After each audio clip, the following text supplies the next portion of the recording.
Hi everybody, it's Lee White and I'm joining you here live today to share a really big deep insight into what goes on behind the scenes here in my coaching practice.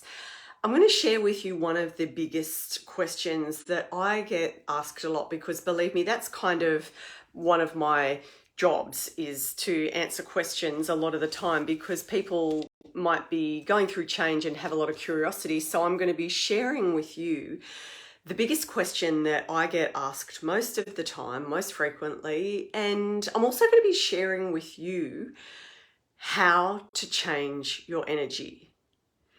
So when people are working on changing their lives, what could be possible for them, there's a lot of things to consider. They might be considering some of their habits. They might be noticing what is happening to them in their experience. They might be thinking about stuff that's happened in the past. They might be very much focused on the future. They might feel like their current situation can't give them capacity for any change. All of these things can be coming up for individuals. And when people are talking to me about the change that they want, yes, there's a lot of things to consider, but truthfully, there isn't. There isn't a lot that is going to change or your life or your job or your business or the passion project that you have. There isn't a lot that's going to change it other than this one thing I want to share with you today. We could make it as complicated and cause ourselves to be in spirals of worry and overdoing it, where we can never really take action, or we can choose the one thing that will have the biggest impact. And that one thing that has the biggest impact on trying to bring change into your life, or changing what's possible for you and speeding up the process, that is what we're going to be talking about today. And I'll be talking with you about how to change your energy, because when you're working with a coach or a therapist or a healer, it's really not about them changing you. It is about them creating a space of transformation, or using tools of transformation that support you on coming into this awareness of yourself and of the best course of action for yourself. And sometimes there'll be some extra tools and tips and things around that and processes that work well. So I'm excited today to be sharing with you this really big thing around how people get so stuck, and maybe making it a bit more complicated than it is, because I've been coaching and healing people for years and years now, and what I've really seen work so well is when a person comes to me with one clear area that they're working on at a time. In the oldest, wisest traditions of the world, they would be saying to you, when it comes to change, why are you wanting to change other people in your life? Why are you wanting to change your situation? Why are you not just being aware and noticing what those things are and letting those be that, and focusing on yourself and who you are becoming? So that's something to think about right there, where when we are focused on the external world and what's outside of us and the things that we feel need to change so that we can be happy, that's an interesting thing to ponder, isn't it? Because in any of those older wise traditions, they would be saying to you, why aren't you letting that be that or them be that, and focusing on the awareness of yourself? And so this ties in really nicely with the whole aspect I'm teaching today around how to change your own energy, because it's like that saying goes, what you focus on is where all your energy flows. So when you think about what you do spend most of your time focused on, Is it the lack of things? Is it the external environment around you or the world around you that you want to change? And that's where all of your focus is going. Or are you working within a different realm and seeing more clarity around what you can control and taking a bit more time and energy of yours on those ones, which is some of the things that you experience in yourself. So the things you can control are your thoughts. So you can't control the random thoughts that just come at you all day long, all those random thoughts that just come in, but you can control how you respond to them. So sometimes when there's a really negative bit of criticism that's coming up from inside you, I don't know why we criticize ourselves, but we do 100%. When that happens, you can be just noticing that. And you can even be thanking that and saying, yeah, thank you for that worry. That, like, some people might experience really intrusive thoughts around, I shouldn't go out, or I shouldn't go to this thing, or it's not safe for me to leave the house. They are real thoughts that some people struggle with, or that it might not be safe for them to speak publicly. They might have those thoughts around that. And to be just acknowledging that thought that's coming up and not labeling it as truth, acknowledging it and saying, yeah, thank you for bringing my attention to the fact that it might not be safe to leave my house today. But based on the fact that I've been going outside of my house all of my life and not too much has happened and nothing that I'm not aware of now, I think I'm going to do it anyway. And just really having this relationship with those thoughts and acknowledging that they're there. They are not going to stop. We don't do coaching and healing work to stop things. We do them to change our relationship with these things. And that's a really big understanding. So the biggest question that people are asking me all the time is, how can I change my partner? How can I change my relationship? How can I change my job? My boss doesn't listen to me. All of these types of questions. So they're often externally facing concerns over things that you can't really control. And who would want to be someone that controlled their partner or their boss or whatever? Like, that's not really something that resonates, certainly not with me. And I bet anyone that's following this page, you're more about desiring a greater sense of ease and grace in your life rather than what you can control. So when people are focusing on that external environment, and they're working with me, what their end goal is to not be choosing a really big list of different things you want to be working on in a session, because some people will, it's not uncommon for them to feel like to get value out of the work together and to get the most out of the work together and to really have big breakthroughs is that they need to have a whole lot of things that they're working on with me and that sort of thing. And they quickly will learn that I will say to them, no, let's do it a different way, because we're not going to be so externally focused. I may not say it in these words. I might say it in a way that's easier to deal with when you're really used to externalizing a lot of your worries and finding cause for your concerns in those external things. We might approach it more from what's going on inside you and looking at where your self-worth is traveling. So self-worth is kind of around how you feel about yourself, the things that you say yes to and no to. Do you feel like you should always say yes when you hear about different opportunities? It could be a job, which like is a means to an end, but it may not even be a job that you're interested in or excited about. It could be a relationship or somebody that you're interested, or you might be interested in having company and hanging out with someone. But then when it comes to this particular person, it's not even something that you're really resonating with.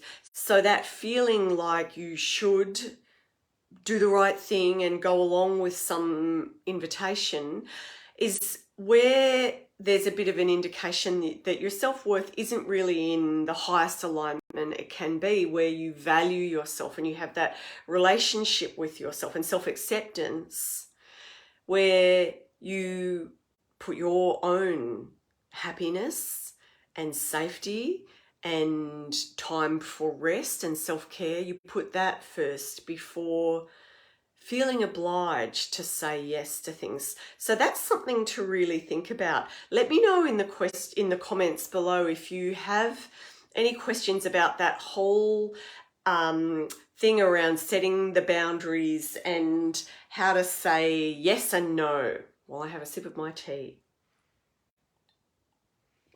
It's always good to be catching up with you live here and being able to respond to your questions and answers, because this really big one around people wanting a lot of these things outside of themselves to be the answers and solutions to fixing their situation, that's not how it works at all.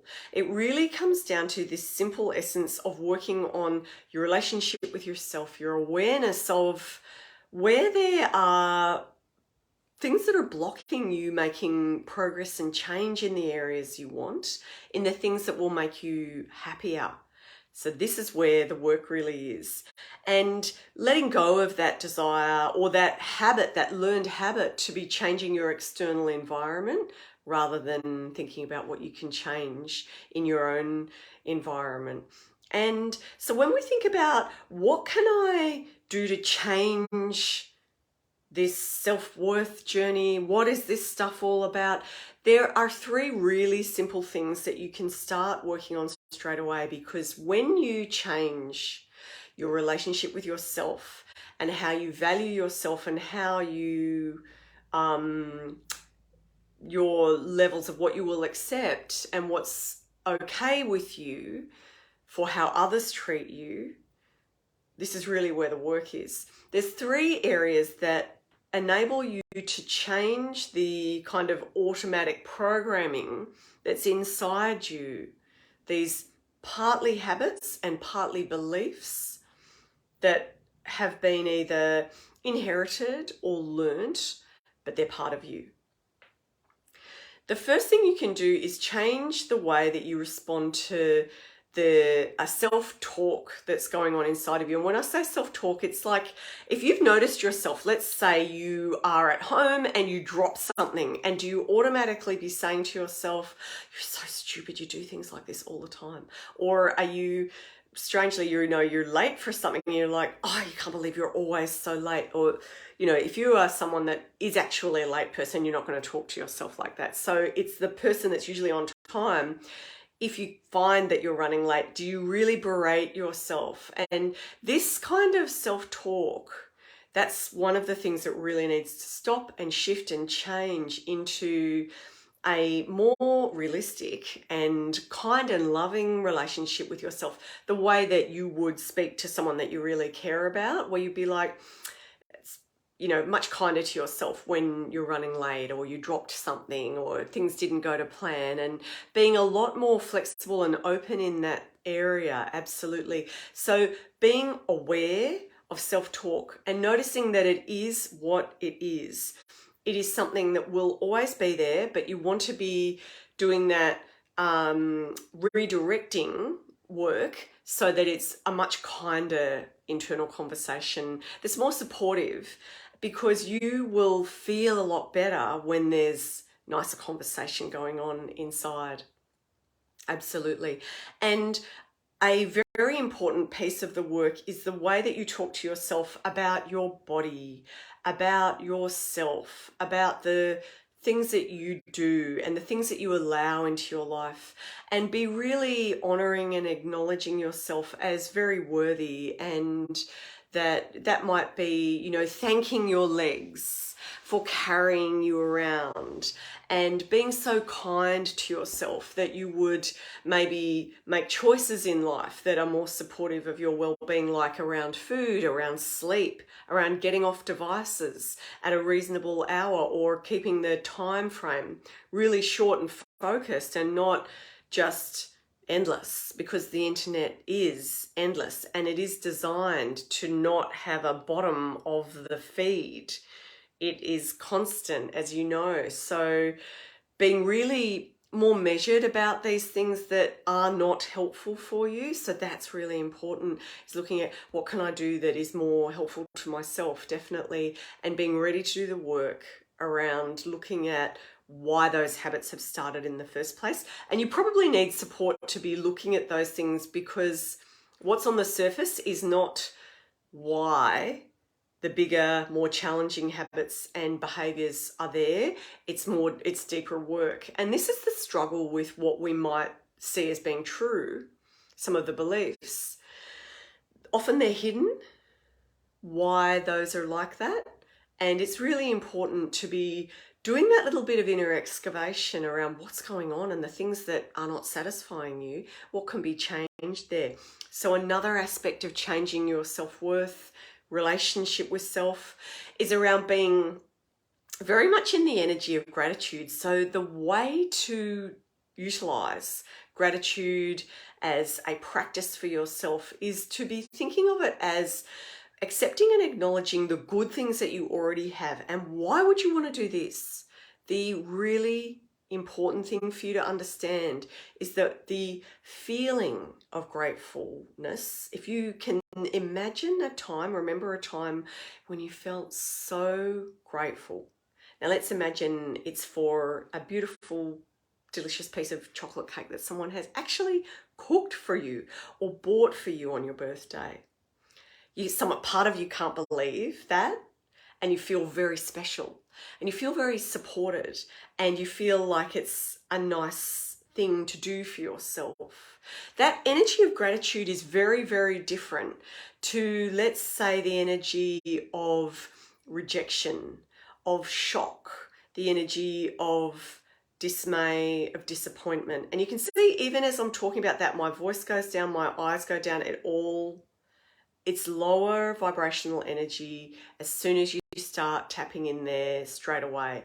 So being very aware that using a gratitude practice every single day so that it becomes automatic for you to notice when things get delayed. For example, notice that the life is redirecting you for some reason.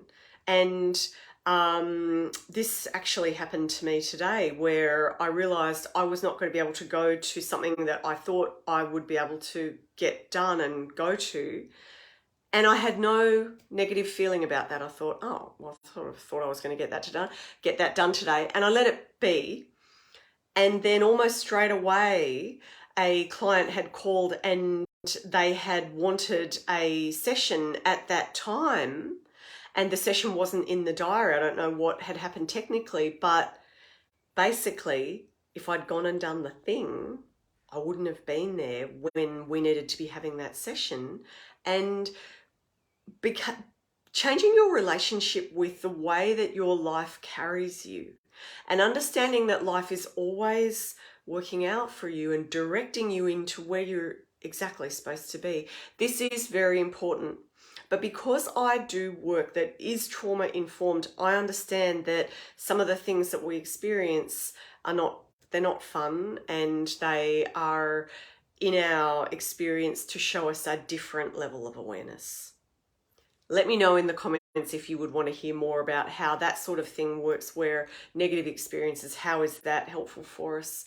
Because it's all a part of the self-worth journey, of building that resilience, of building those automatic thought habits that are healthier, that are expansive, that are more supportive, and our self-talk, that changing, our gratitude practice, where we are also taking that to a next level, where we're setting our intentions, so just for the day or for something much bigger that takes longer than a day, to be setting an intention from a place of gratitude as though it's already happened, and really supporting yourself into going a little bit out of your comfort zone that you're normally in, into this new space, into this new way of being that will carry you to the big goal that you're working on. And so when you think about athletes, you think about the person that, I actually don't remember their name, that broke the 4-minute mile. They didn't wake up one day and say, I'm going to break that 4-minute mile. It hadn't been done. So their beliefs didn't really support them even believing it was possible, but they went for it and kept going for it and did not change that focus. And the big thing here is once it had been done, everybody started doing it. Now, why did they all suddenly have the ability to break the 4-minute mile?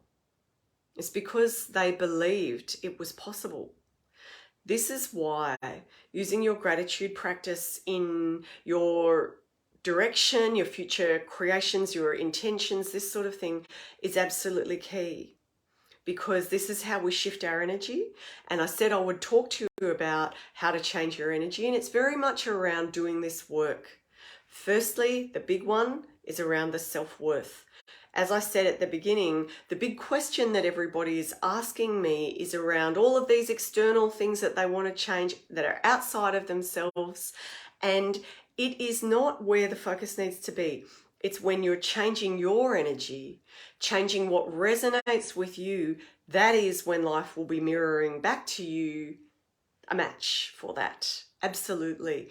If ever you've tried to extend yourself and do things differently and been feeling really easy about it, you will notice that that will have worked out really well for you, definitely. And other ways that you can change your own energy is through movement. So being really aware of things like your daily habits, like are you breathing? Are you shallow breathing? Like there's a lot of tension there, or are you allowing yourself basic needs like enough oxygen and that soothing feeling of breathing really well? And are you getting enough movement? So the best type of movement you can get is really joyful movement, like dancing and really being completely connected to your body. But whatever it might be, for some it's running. I absolutely love very early walks out in nature. Changes my whole perspective, and I do it often. So I would love to hear in the comments what you do to change your energy. So sometimes people might not even believe that they can change their own energy. But remember what I said earlier about coaches and healers and therapists are facilitating you changing your energy. The power always lies with you, but we get very disconnected from that through beliefs and stories and all sorts of complications there, which is why having support in the self-inquiry process is really valuable and going to speed up the process for you, definitely. So let me know about ways that you know that you change your energy. And some of those ways can sometimes be really letting an emotion out, really experiencing, if it's some anger and you've got to scream into a pillow, I recommend the pillow version, not screaming at a person or a pet or anything like that. The pillow version is the best, safest version. But when you allow these big emotional shifts to happen, you will notice it in your body, and you will, like people say, I had a big cry and I felt so much better. Definitely shifting our energy. And if it's joyful, if it's movement, if it's something else, and if it's through creative practices as well, let me know in the comments below. We would love to hear what you do to share, to shift your energy. And the work around our beliefs, I've been putting together a new limiting beliefs checklist for you so that you can start that self-inquiry process from the comfort of your own home. And I'll be sharing the link in the comments below. So definitely when you watch this, make a comment if you would like a copy, and we're just preparing that for you now. So I'll look forward to responding to the comments, and let me know if you watch a replay. And thanks very much for being here today. Bye for now.